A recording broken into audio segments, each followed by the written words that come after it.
When you look back at some of the first Disney films, and I mean like all the way back from Snow White to Bambi, you can see how they are some of the most beloved and greatest animated features ever created. Each one of them was carefully crafted in order to capture a sense of realism that has yet to be explored in the field of animation in order to bring the medium to a whole new level. Something of which that Walt and his team carefully crafted for many years in order to make it not great, but perfect. These were the films that spearheaded the notion that animation can be a true form of art. Walt's fourth animated feature, Dumbo, was not one of them. Okay, wait a minute, hold on a sec, wow! Oh my god, that did not come out as well as I thought. Okay, I did not mean it like Dumbo is a bad movie. It's actually great.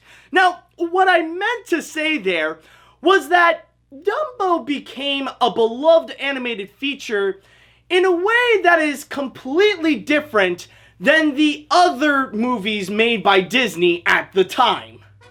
You see, movies like Snow White and Bambi were made to really challenge the animators in order to have their drawings feel completely believable, where their movements look smooth and organic and their emotions are as genuine as the audience's. Something that would take them many years and several attempts in order to get right. With Dumbo, however, the film was made more as an emergency than for the sake of art. At the time, Pinocchio was a financial flop and Fantasia was a bomb, with some people feeling like it was too pretentious. And with World War II taking its toll globally, Walt had no choice but to make this his first feature where he has to trust his employees with the creative decisions if he wanted it out as quickly as possible without spending a lot of money. So at the end of October 1941, the result ended up becoming exactly what the company needed. The financial success helped gain some money back from the previous failures, and both critics and audiences adored it by how it kept it simple, yet delivered a strong sense of charm. Not to mention packing an unforgettable soundtrack. Baby mine, don't you cry.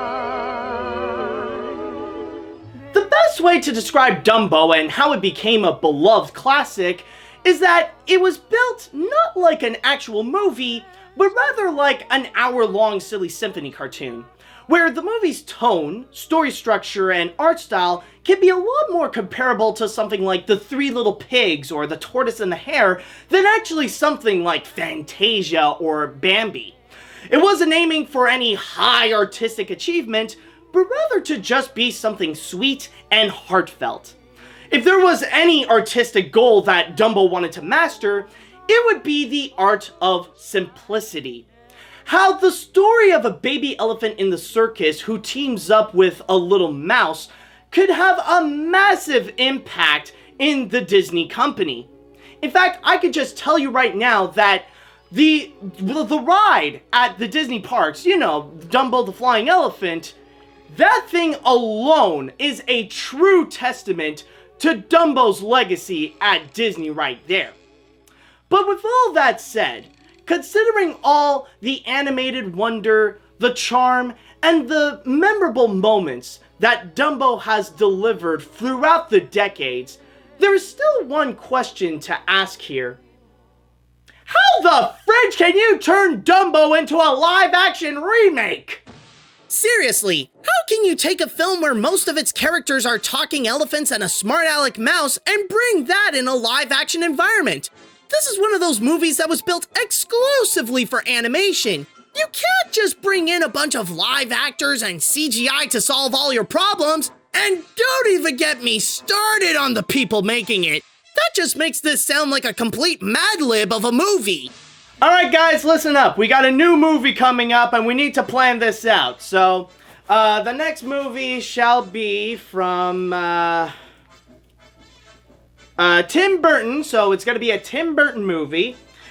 And it will be with the writer of, let's see now, the Transformers sequels, not the Transformers movie, but its sequels. And it will be starring, hopefully it'll be a big star. It's, Dumbo the flying elephant from the Disney movie.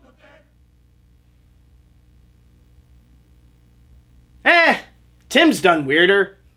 I know some could say that this is all part of Disney's seemingly never-ending plans of turning all their animated classics into big-budgeted live-action features to capitalize on nostalgia, but this one feels like they just acted upon it before even thinking about it. I can go on about just why it doesn't make sense for Disney to make a live-action Dumbo. In fact, another good reason as to why is because the movie does contain a lot of outdated elements. Like how one of its most famous scenes is actually the result of the main characters being stupidly drunk, having it all set in a circus environment that is now frowned upon by modern society, and let's not forget... When I hear an elephant lie. Even after around 80 years, Disney is still getting crap for that. But now I guess it's too late to argue if this movie should exist or not because, well, it exists. And now we can only wonder if it's any good. So let's go ahead and start this off by asking, how did they remake Dumbo into live action? Well, the answer is that, in a way, they didn't. It's a lot more of an original feature sprinkled with some Dumbo references. A movie about a circus that just so happens to have a flying elephant that plays an important role in the feature. The story that this one incorporates instead is about this little circus group that hit it big with this baby elephant that could fly with its big ears. But once the owner of a bigger and more extraordinary circus hears about it, he would take the group under his wing in order to have the elephant become a true superstar, but not with the best intentions. I'll start this off by saying that it is indeed a great looking feature. Whenever you enter into a Tim Burton movie, you can always count that his unique art direction will turn the movie into a visual wonder, and considering how this is set in a circus environment, it is right up Tim's alley. From the costumes to the elaborate sets to even some of the more fantastical CGI effects, it results this to look grand and have it feel like an old school circus show. Speaking of the CGI, I know some think that this realistic Dumbo can look creepy. Actually, not really. Even with some uncanny value, it quickly washes off with a look that is a realistic elephant, but also contains features to share the same cuteness factor as his animated counterpart. Whenever he is the main focus of the scene, there is a bit of that familiar charm to lighten up the mood.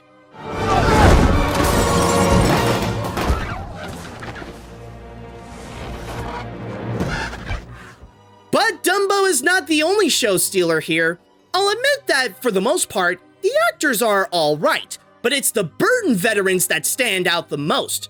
There's Danny DeVitoing his way through the feature as he does best, and then there's also Michael Keaton as V.A. Vanderveer, the villain of the feature who tricks his way to having the circus crew and Dumbo to join his dreamland. As he already played these kinds of roles before, like in The Founder, his performance is best described as delightfully evil. You know he's bad, but he's just having the time of his life with it. You have something very rare. You have wonder. Come with me. Together, we can soar on that elephant's wings. There are some actual good things to say about this movie that were very well done, and I just wanted to start this review off by clearing all of the movie's strengths out of the way. I said it, I admit it, yes, there are some good things in this film, now we can move on. Now, I think it is safe to say that this movie isn't necessarily perfect, and it does have a bit of its own problems. But whenever it does have problems, oh god, is it a disaster! You don't have to look far to find where this issue can lay. In fact, one massive problem you'll find comes in the form of Timothy Mouse's replacement, the kids, which they even tease his appearance. Welcome, baby Dumbo. We're all family here. Dumbo, help me! I was supposed to help you out of this picture, but these kids put me in a cage. Call the crows for help! These kids are now meant to be Dumbo's helper and the ones who teach him how to fly. And they are terrible! They drastically dumbed this down to where they have to explain everything that's happening to the audience as if they're unable to do it themselves, especially with the message about cruelty to animals. That just becomes ridiculously preachy. Even their acting is terrible, where one is annoying and the other presents one of the most emotionless performances in a feature. It's almost like the filmmakers brought in a broken animatronic from the same place they picked up Emma Watson from Beauty and the Beast. At least they didn't ask her to sing. Where are they taking her? Look at me. We're gonna bring your mama home. You can do it, Dumbo. Show 'em. But it's not just their acting, it's how they're written as well that makes them tedious. I understand trying to give these people some characteristics to make them interesting and give them purpose, but what's the point of giving them those things when they end up having little to do with the feature itself? And it's not just regarding the kids, but all the characters have this. Holt lost his arm and tries to take care of his kids. Medici is trying to make the best out of his circus business. The little girl wants to be a scientist. The trapeze girl grows a bond with Dumbo. Vanderveer wants Dumbo to be his new main show for his circus. The list goes on. It ends up giving the feature all these elements that it tries to convey all at once to make the movie almost twice as long as the original film it was based on, with little to do with that movie. I know I stated before that there are some Dumbo references here and there, and they are some of the better parts of the movie, but they have little to do with the plot and have this repetitive theme that they only appear for just 2 minutes. Like, the Casey Jr. opening was enjoyable. For about 2 minutes. The baby mine scene was touching. For about 2 minutes. The firefighting clown act was fun. For about 2 minutes. And the pink elephant scene was awesome. For about 2 minutes. The film doesn't have time to give them a proper moment that would make sense. It needs to incorporate all these different characters and plot elements that it ends up making the writing feel completely convoluted. It's so tangled up with its own complicated ideas that it makes it rather difficult to comprehend the story in the first place. It makes the tone feel like 2 hours worth of the pink elephants. No one has any idea what's going on and what it wants, and ends up being all over the place to where it becomes complete madness and then explodes in itself. You ought to be ashamed of yourselves. But you know what is the worst part of its writing? It wants to do so many things, try out new ideas, and incorporate so many messages that it ends up taking away so much of what made the original Dumbo such a timeless classic. It certainly takes away all of its simplicity and has little room to fit in most of the charm, most of the fun, and especially most of the heart that actually made people cry. And all for what? To cram in all these human characters that aren't well made in the first place that audiences aren't going to care about anyways? I mean, I will give it. It looks great. But with an embarrassment of a script that they have, is it even worth it? The 2019 remake of Dumbo is a massively mixed bag that contains some great elements worth praising and horrible elements that makes this movie unbearable, resulting this to be on the list of the worst among the Disney live-action remakes. While it does present some amazing visuals with well-done CGI, grand sets, and colorful costumes, enjoyable performances from Danny DeVito and Michael Keaton, and having Dumbo stay true to his charming and cute nature, it is nearly ruined by its terrible writing that results in a cast of characters that value quantity over quality, the desperate need to explain everything that's going on, and an unfocused story that goes all over the place and ends up arriving nowhere. It wants to do so much, yet forgets about the important parts of the classic like the tenderness and the heart. I've long debated about my rating, but I think this ultimately deserves a 5 out of 10. Very close to giving it a 4, but I can tell that at least some effort went into it. You know, I tried. And I tried thinking of this hard. But I just can't find a single reason why I would recommend someone to watch this instead of the 1941 film.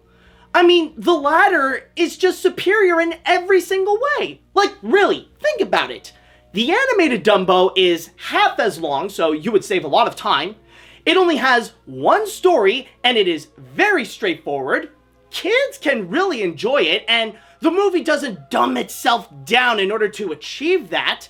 There are very few characters to follow, so it is much easier to go and comprehend. And also, especially, the fact that it doesn't have any crazy ideas, the fact that it doesn't want to try so many things, it has a lot of room to be so heartfelt. Like, you're gonna have a much better chance of crying at the animated Dumbo much more than you would at the remake. And yes, I know that it is true that with the Tim Burton version, there are still some unique elements that could be worth seeing, but then again, you could get them elsewhere. Like, are you interested in the Tim Burton art style and how he interprets Dumbo with his version? Well, you could just get the Art of book and you could study it further. That, and also with the animated film, it is still visually pleasing. Like, the visuals are still beautiful and the animation is still very well crafted, so that's another point for the animated film right there. And also, do you guys want to go and see how the pink elephants are done in the remake? Well, honestly, you could just wait till that little clip is on YouTube and you could just check it out right there, so you could save a lot of time. I mean, seriously, I would much rather hang out with the gossiping elephants from the animated film than watching this remake again. At least the one benefit with the Gossip Girls right there is that, hey, maybe they'll have some interesting dirt on the remake. Girls, listen. Have I got a trunk full of dirt? Well, darling, go on, go on. Ooh, do tell. Well, maybe this info might be confidential, so see you later, dudes.